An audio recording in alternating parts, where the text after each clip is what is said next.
Olá, gente querida! O programa Entre Elas e Deus está no ar para falar sobre abuso e exploração infantil. Que tema bem difícil e acho que as pessoas acabam falando mais sobre esse tema quando realmente ele acontece na família ou acontece com pessoas próximas de nós. É muito fácil a gente, né, falar assim. Não é fácil, o assunto já é meio chocante mesmo. Mas assim, a gente falar de alguma coisa que acontece longe de nós é uma coisa. Agora, quando se trata de ter na própria família ou acontecer casos assim com pessoas que são mais ligadas a gente, próximas, isso realmente né? é uma coisa que dói profundamente, porque se uma criança, vamos dizer assim, desconhecida já é triste da gente ver isso, né? Imagina com uma criança que é ligada à família da gente ou ao círculo de relações que a gente tem. Então, E eu acho que é um sofrimento muito grande, que não só para a pessoa que está sofrendo abuso, mas para toda a família aprender a trabalhar com isso, né? É verdade, não é isso fácil. mesmo. E porque é um tema realmente difícil de tratar, nós chamamos uma especialista para conversar com a gente, para explicar e debater junto conosco esse tema. É a Guaciara Arendt, psicóloga luterana, nossa irmã lá de Florianópolis, Santa Catarina, e ela vai participar por vídeo, explicando primeiro para a gente o que configura o abuso e a exploração infantil, e também a diferença entre abuso e exploração. Olá meninas. Eu estou imensamente feliz em poder participar com vocês no programa Entre Elas e Deus. Mas antes de entrarmos na pergunta deste bloco, eu gostaria de comentar a fala de Cortella, onde ele diz que talvez nós sejamos o único povo que tem saudade do futuro e que nós não sabemos cuidar das nossas gerações futuras. Com certeza, né, ele está se referindo a nossas crianças e adolescentes. Mas vamos lá à pergunta. O que configura um abuso sexual? Bem, violência sexual pressupõe o abuso do poder pelo qual crianças e adolescentes são usados para a gratificação sexual de adultos, sendo induzidos ou forçados a práticas sexuais. Trata-se de uma violação dos direitos humanos universais e dos direitos peculiares a pessoas em desenvolvimento, negando a ela o direito ao desenvolvimento sadio de sua sexualidade, né? Nós ainda podemos fazer separação, né, entre exploração sexual e abuso sexual rapidamente, né, onde a diferença está na exploração sexual, a gente pressupõe uma relação de mercantilização, né? Onde há algum tipo de pagamento, e no abuso sexual necessariamente não, né? Não envolve dinheiro ou nenhum tipo de gratificação em espécie. Pode acontecer, né? O abuso sexual, nós sabemos que pode acontecer fora, né?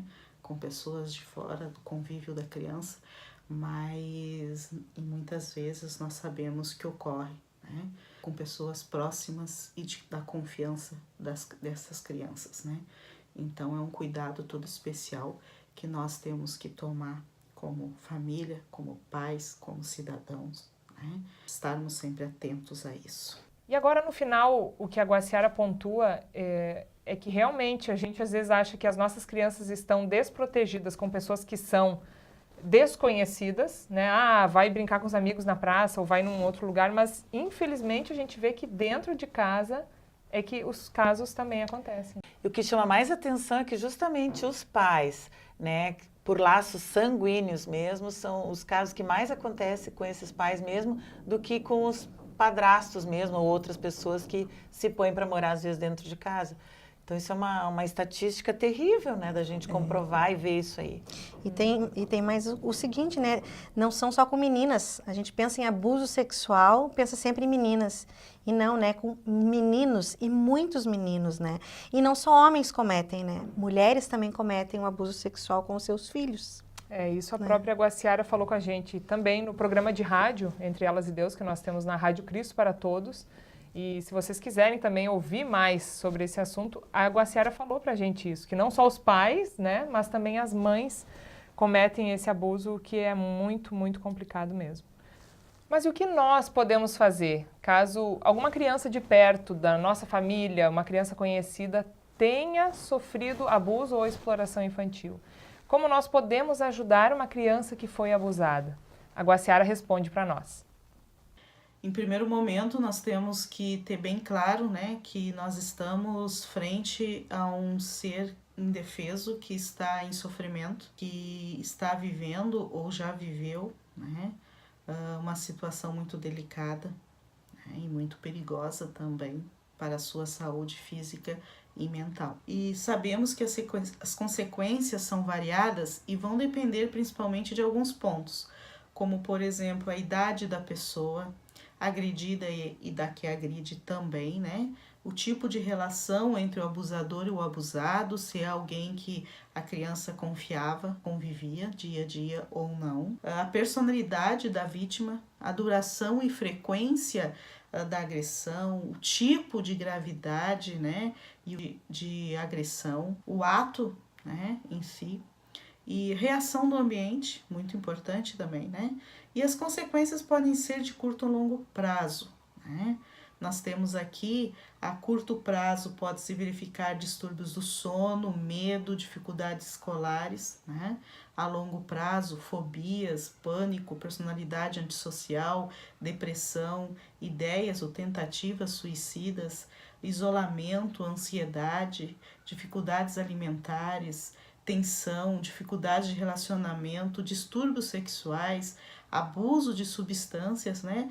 Além da reedição da violência, né? Nós sabemos que, em muitos casos, o abusador um dia foi o abusado, né?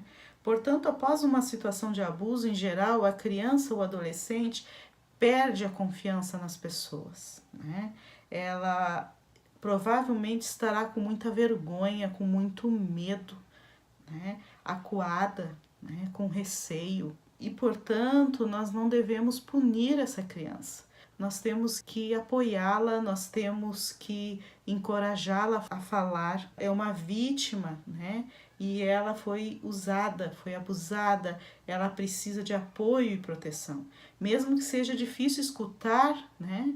Principalmente para os pais, uma situação dessas. Nós temos que acalmar essa criança, esse adolescente, e não, né, contribuir para que ela fique mais ansiosa, né, e mais angustiada. Ela precisa saber que você acredita nela, né, e insistir para ela, né, com ela, de que ela não é culpada. Além de, claro, buscar a ajuda necessária, né, de profissionais habilitados para estar junto, né, com essa criança, com esse adolescente e com esta família também.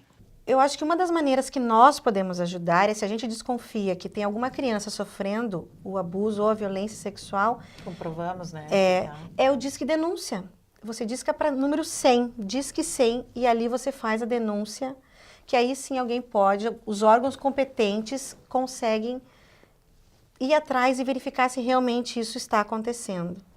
Isso já entra dentro do que a Guaciara falou de buscar ajuda de profissionais. São pessoas que estão ali preparadas para auxiliar até a própria família, que deve estar passando um momento muito difícil, né? Até porque se é o pai ou se é a mãe, se é um tio, se é um amigo muito próximo, a pessoa também, para denunciar, ela tem que ter uma força muito grande, né? A gente acha que é trágico, mas realmente é assim, uma coisa bem dramática mesmo. Então, como nós estávamos conversando, não tem como também ficar sem fazer a denúncia, né? Porque a pessoa que pode ter abusado pode estar ali dentro da sua casa. Então, não tem um outro jeito de livrar a criança, né, ou a pessoa abusada, senão chegar a um ponto de ser feito alguma coisa bem concreta mesmo. E no programa da rádio, ela também comenta que muitas vezes, no caso de ser na família, quando o pai é o abusador, a mãe muitas vezes não faz a denúncia, porque ela pode, né, sofrer ameaças. Eu acho que vem de uma complicação muito maior isso. Então, muitas vezes, depende de um vizinho, de um primo, de um tio, de alguém que está vendo do outro lado fazer a denúncia.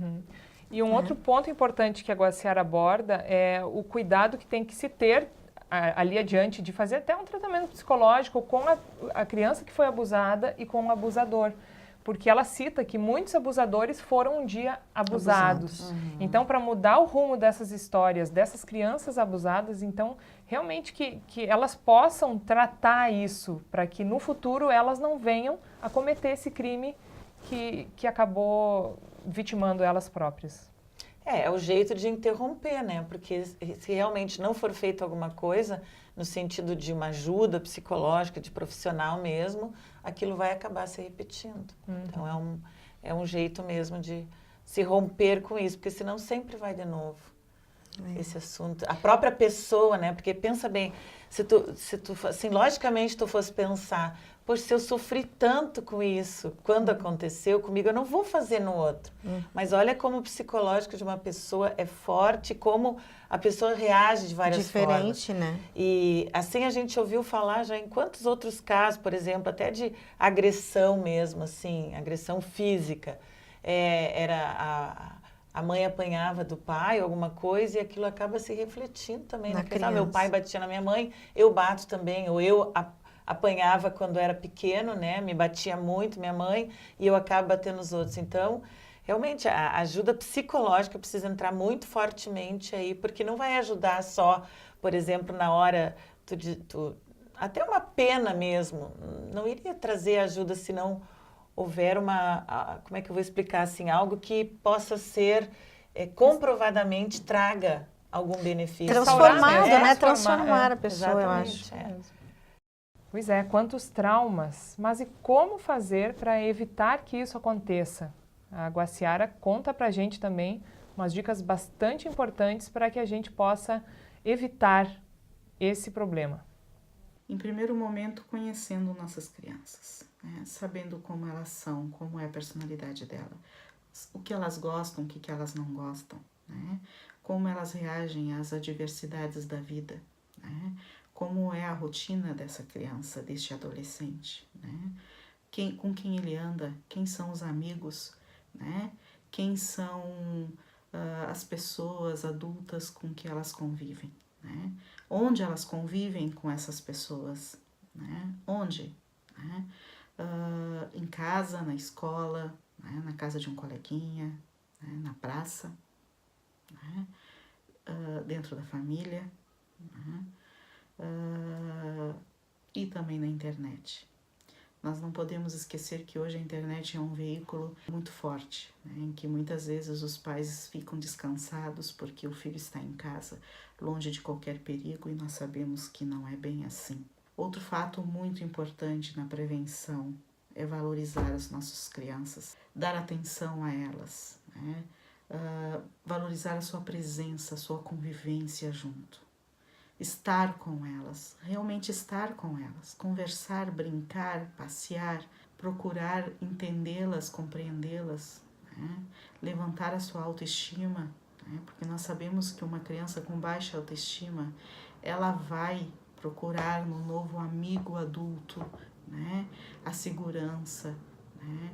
O carinho que ela não sente ter no meio familiar, ou no meio escolar. E aí nós entramos num assunto crucial, né, que é o diálogo. O diálogo, o relacionamento positivo, né, onde mesmo com a firmeza necessária que os pais têm que ter para dar o limite, né, nós temos que nessa firmeza, ao mesmo tempo, dar segurança, né, uma troca onde os dois lados falam e os dois lados decidem as regras e os valores da casa, do ambiente, né? E de como eles vão viver e conviver. Encorajar essas crianças, nossos filhos, a falarem, né? Confirmando a elas que eles são inteligentes, capazes, amados e que não precisam agradar ninguém para se sentirem assim, né? Eles têm que perceber que nós estamos atentos à vida deles, né? Eles têm que se sentirem amados, protegidos dentro da sua própria casa.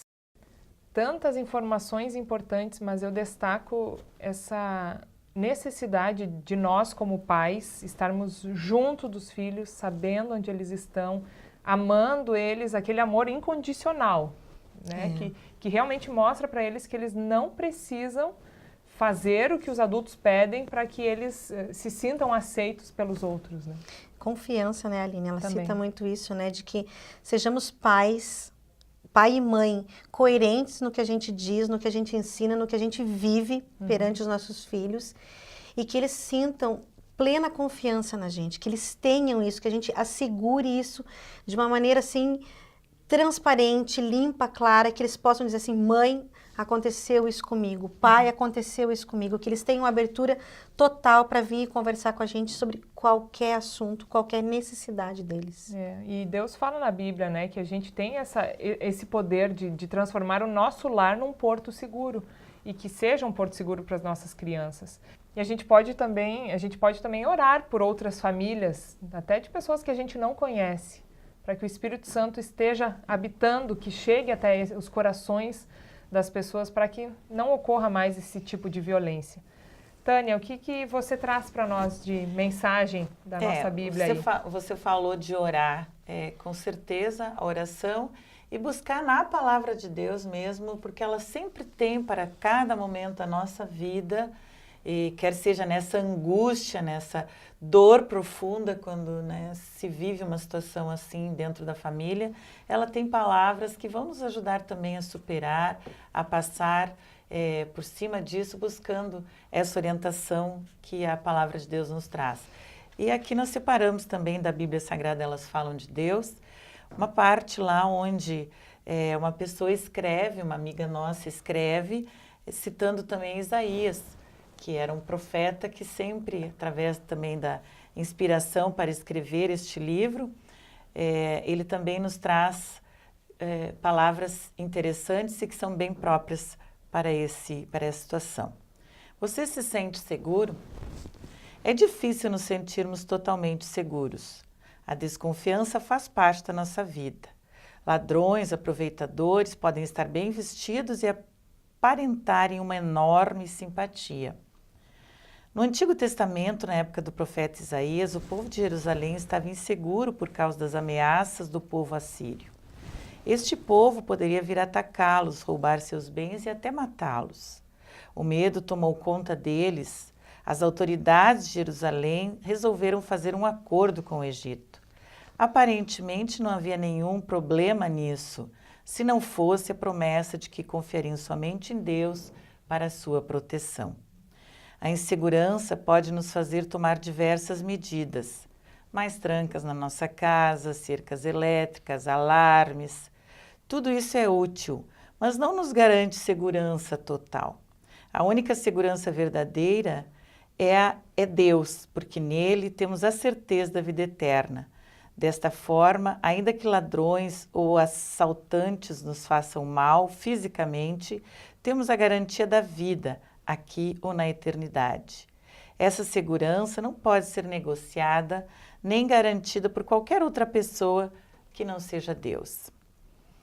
Deus nos promete a salvação, a vida eterna, por meio de Jesus. Assim, por mais que tenhamos medo de ladrões e assassinos ou de outras situações difíceis em que tenhamos que passar, sabemos que essas situações podem até ferir o nosso corpo, mas não a nossa alma. Era isso que o profeta queria dizer quando afirmou: quem tem fé não tem medo. E a fé na pedra preciosa que é Jesus nos tira o medo do futuro, porque este futuro será com Deus. Bater 3 vezes na madeira ou colocar uma planta protetora em casa não garantem a nossa segurança. Não troque a garantia de salvação selada na cruz por Jesus por proteções inventadas por pessoas. Tranque as portas, feche as janelas, cuide bem das suas coisas, cuide bem de você, dos seus, mas para a sua vida confie somente no único que nos garante a vida eterna, Jesus Cristo. Amado Pai, protetor, livra-me daqueles que podem me ferir e aumenta a minha fé em Ti. Amém. Amém. Que toda essa palavra aí nos guarde, nos guie, nos conforte nos momentos difíceis, nos oriente também, e que a gente fique sempre com os olhos muito atentos, né? Deus também nos deu, assim, inteligência, capacidade para que a gente possa sentir as coisas que estão acontecendo ao nosso redor e fazer a nossa parte como cristãos, como pessoas. Isso mesmo. E o nosso programa vai ficando por aqui. Se você tem uma mensagem para mandar para a gente, pode ser enviada pelo e-mail ielbe@ielbe.org.br. O programa vai ao ar sempre nos sábados, ao 12h30 na Ubra TV e também no nosso canal do YouTube, Entre Elas e Deus. Fiquem na paz de Jesus Cristo e que Ele seja o porto seguro de cada um de nós. Tchau, tchau.